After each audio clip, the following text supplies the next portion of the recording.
2 victory Fridays in a row, and there's no Mike. Insane. What the hell? Insane. Nice of you guys to show up for work, though. Yeah, back-to-back weeks. Lions playing on Thursday. Friday's going to be a big day, and Mike just says, not important. Not important. They opted out. Yeah, it's wild. I mean, all the stuff he gives everybody else when, something pops up. And I can't even show up on one of the biggest shows of the year, after beating a NFC North rival. It's playoff, shocking. Possible Shocking playoff team, yeah. Shocking to me. Wow. Shocking. Shocking to win or shocking Mike can't shocking that to show Mike, up? that he just I hear makes you, his own hours and decides. 2 rivals. Kind of insulting. Two divisional rivals. 2 weeks in a row. Decides, that's a good point. Not worth his time, I mean, to be fair, that TJ, none of you guys he's were here wild. last Friday, but That's I was. wild. Yeah, I was here last Friday, too. Last Friday morning. Okay. See, TJ's up, though. You weren't there, Rico. No. Yeah, you're too good. Rico had an excuse. Anyway. But he's making up for it today. Yeah. All right, so were you one of these people that worried about the injuries so much that you thought the Lions were going to lose the football game? What did you take out of yesterday? I didn't think they were going to lose, but I had a feeling it was going to be a tight game. And probably the way all of us felt going into that game, you're like, man, offense probably going to have to score some points, right? I get the whole talk about injuries aren't an excuse, and they're not. But at the end of the day, it's reality. It's going to affect the way you play. I mean, you look at the defensive line, the front seven. There were a couple plays in that game. I mean, there wasn't one guy in that front seven that was even here 4 weeks ago. You know what I mean? It was wild. It was insane. But they just kept finding ways to get some timely stops. And the offense, there to start the second half, Green Bay scores 14 points in a 2-minute span. Right. And it's like, oh, boy, like, here we go, hold on. But they just go back and respond, man, the resiliency. So this 10-day break's coming at a good time. It's interesting. I don't know if Coach was asked about it yesterday. Some of the guys that missed,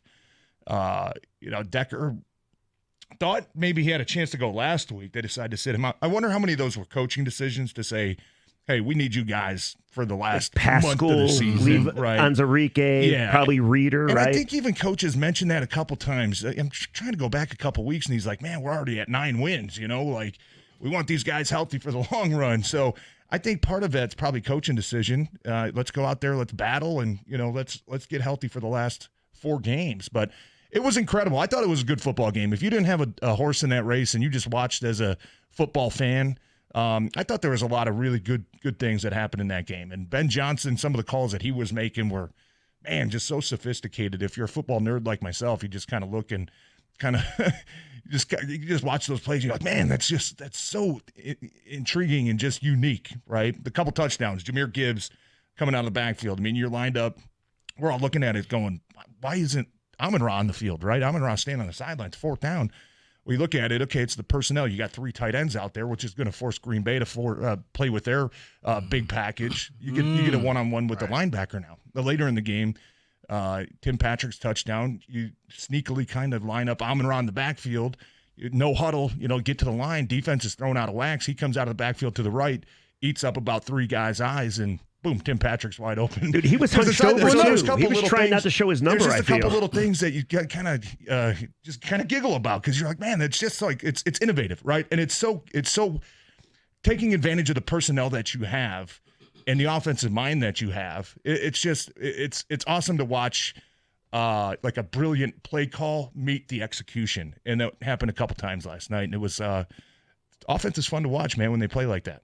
No, it was. And Dan Campbell pretty much said, we got to lean on the offense because the defense got a lot of new guys. Like you saw the defense and the newness, the Green Bay touchdown where they just kind of hurried up to the line and Lions players were kind of pointing, saying, no, you over here. No, you over there. They snapped the ball real quick. Jacobs up the middle, scored. Yeah. And you kind of saw you forgot. A lot of these guys haven't played together in a while, and Green Bay took advantage of that. Campbell said, you know what, we're going for it. We're going to go for it. He went back to being Dan Gamble. I didn't agree with the one on his own side. You had to lead. I thought you should have punted the ball. It all worked out. But just the fact of him saying, offense, you guys got to lead us. This is going to be your day today. We've had games where the defense helped us, games where the special teams helped us. I'm telling you, before the game starts, it's on you. Yeah, we need you. You got to win this thing. Yeah, and to go back to that play that they did kind of looking out of sync on defense, I think that was Green Bay just getting to the line fast because the play before, if I'm not mistaken, could have been challenged to maybe it's a 3rd and 1, 3rd and 2. They gave him a first down. Green Bay's probably looking at it saying, oh, man, he might have stepped out. Let's just get to the line and run a simple dive play. You did get thrown out of whack a little bit there because I think a lot of guys are looking at the screen and, oh, man, I think he's short. Oh, they're lining up. Oh, we got to go play. But other than that, Aaron Glenn early in the game, a ton of pressure on 3rd downs. I think the first play of the game was a sack. Yeah, it was. Zadarius Smith, which was good to see. He had to be happy. Felt like the pressure was getting there at times, starting to rev up a little bit. I thought a couple guys that stepped up and played big, man, like Pat O'Connor. I mean, I think he's been in the league now, 7-8 years? That was the first start, I think they were saying last night. And he made a lot of big-time plays. Did have the one offsides, but he came back and made up for that. Dan Skipper, left tackle, you look at that, and Skip had a couple starts this year and a little bit slippery at times when it comes to the protection. Had one hurry, I think, yesterday. Which is phenomenal, especially against Rashawn Gary's starting to pick it up a little bit, and he's starting to hit his midseason stride. And to kind of shut those guys down and not let them affect the passing game. I thought those two guys really stood up tall. And just talk about the guys that got here Sunday, right? Hey, man, we're going to need you. Get out there and play. Quan Alexander, Jamal Adams didn't see the final snap counts, but that's just a testament to I think the coaching staff and the leaders that you have in the locker room, right? You're here for a reason. If you're in that locker room, they trust you and they expect you to go out there and perform at a high level. And I think you understand that as a new guy coming into that building and coming into that type of environment, right? It's a higher pressure situation. Expectations are through the roof. And a lot of times that brings out the best in the competitor of these professional athletes. And I think last night was a pretty clear example of that. So your two biggest career achievements, I think I know them. One of them is being in Pitch Perfect 2, correct?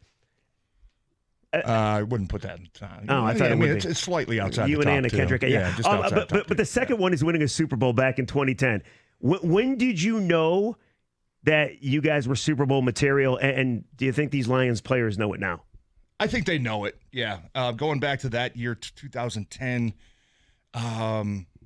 very different season than what Detroit's having. I think we needed to win the last couple games and needed to get a little bit of help, which actually wish Mike was here because that was a Deshaun Jackson punt return against the Giants in week 16 that had Tom Coughlin like strangling the punter on the sideline. That actually helped us out getting to the playoffs. We were the 6th seed. We had to go on the road. It was like, guys, man, we're lucky to be here, right? We were kind of on the border of not even being in the playoffs. Let's go out there and just have fun and see what happens. And that whole, streak in the playoffs was defense. I think we had an interception for a touchdown in every game in the playoffs. So there wasn't a lot of comparisons. We weren't the favorites. We weren't, sitting in December, everybody, saying, oh, this is clearly the best team in the NFL. So honestly, with that team, it was kind of week by week. So I do see some similarities with this group, though, with how they're able to focus on that week-to-week goal, right? And just worry about what they have to achieve every single day and every single game. And I like the fact that they don't really make it about the opponents or who they're playing or what else is going out there or looking at the scoreboard and, man, Vikings, shoot, they won again. Eagles, oh, man, you don't worry about that because you're the team on top, right? You want to maintain your pace and you want to maintain whatever gap that you've created so far between you and everybody else. So, but it is admirable. I think we all know the way that these guys are just able to lock in and focus on daily, tasks, weekly tasks. They rarely even talk about the big picture. They don't. I don't even think they realize they clinched the playoffs yesterday. I interviewed Dan Campbell right after the game for 97.1's postgame, and I brought that up. I said, Coach, you guys go to 4-0 in the division, and you clinch a playoff spot. And he goes, what? He goes, wait, what'd you say? And I was like, they're 4-0 in the division, right? Because I'm thinking they probably knew the other thing. It was all the big, it was all the scoreboard last night, clinched the playoff. And I said, yeah, you guys clinched the playoffs. He goes, oh, no kidding. Wow. I had no idea. Use that EMU education. But it had me thrown off. I was like, shoot, are they 5-0 in the division? What did I mess up? But yeah, you better say that. I don't even think they knew about it. Not a single player in the locker room mentioned it yesterday. Because you know what? I think they probably knew. It was expected, of course. It was expected. You certainly know. I think the goal number one every time you walk into the building, to start the season is win the division, right? And then you can worry about seeding, and then you worry about, right, let's win the whole damn thing. So I think if it was different, if that was to clinch the division, certainly they probably would have known. But Right. I thought it was wild that they didn't even know they clinched the playoff spot. It was just like, oh, cool. Like, You don't think he was playing you? You think he actually did I not don't think know? because then I watched his press conference with the, with the group with the No, with he the said podium, he said he didn't realize it. Yeah, I think he said he wished he knew because he would have brought it up to his team. Yeah, I think he said, I just found out we clinched playoffs, man. Like, What a terrible coach. Cool. How do you not even know? I mean, come on. yeah. But I think that just goes to their just laser focus. You know what I mean? They Let's do go out know there, what find the a way other to play team good says, ball. though. And, They, you can't help but to know Dude, that. I mean, with love social beating media Green now, Bay. and with the availability you have to inside the locker rooms and social media, it's hard not to, it's hard to ignore that. Now, if you want to use that as motivation, that's something totally different. But the players, like, I just love the old, like, hey, what'd you think about what this guy said? And they're Fantastic. like, who's that? I've never heard of him. It's like, yeah, you have. Like, come on. And Kirby Joseph called you heard of him. Hold on. mac and cheese Give me your crap. phone. Yeah, right here. You got it bookmarked. There you go. And I saw them kind of getting into it a little bit. Was that pregame? That was, yeah. Yeah, Kirby says Okay. he has no idea who he is, though, by the way. Right. Called the mac and cheese crap. So that part is like, It's fantastic. it's a funny diss, but come on, nobody believes you. But and that didn't look like anything major before the game. Just kind of two guys going up the tunnel, jawing a little bit, and looked like a lot of people were kind of smiling and laughing around them. It's a division rivalry, man. And then that fan that got into it with LaFleur. That's amazing. That was a bit absurd. That from the fan standpoint. I mean, fair. He's there to work. I get being excited and supporting your team and but he's out there. LaFleur said he was giving him like the throat slash signal, and that was a bit absurd. During the game. Before the game, I before think the guy before was. the game. They were about to do the flag, the American flag. He was one of the guys holding the American flag. The national anthem. So he's going out there and he started doing the throat slash at the players. I think, Okay, you know what? I think we should This whole- celebrate that man. Oh, This so whole Who's that man? Let's story get him takes call a up. whole different meaning now. I'm like, is so absurd. because I saw it, I was like, was he in the stands? Like, why are you paying he was attention to on the the stands? field. Like, Yeah, it's right next to him. he's holding the flag Right in front of the guys, yeah. and the Giving home them of the brave. They kind of had to be separated by the security out there. Yeah, that was What? I think we should world celebrate do we that. live in? wild behavior to say the least.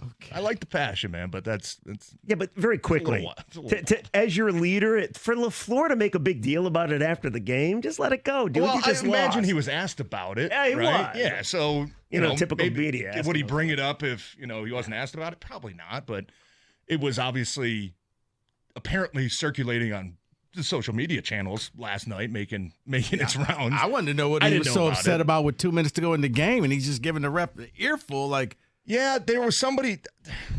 I think he wanted an offensive pass interference because I think the That's what drive I before they called okay. Green Bay for one. That was Right, an then the offensive Lions- pass interference.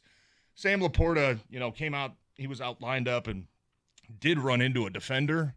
Jameer Gibbs ended up turning into like a 2-yard gain. I mean, it wasn't some crazy play, but I think that's what he was losing it about. 'Cause he was Because, not there gonna was let it go. I think it was, hey, you called us on some of this ticky tack.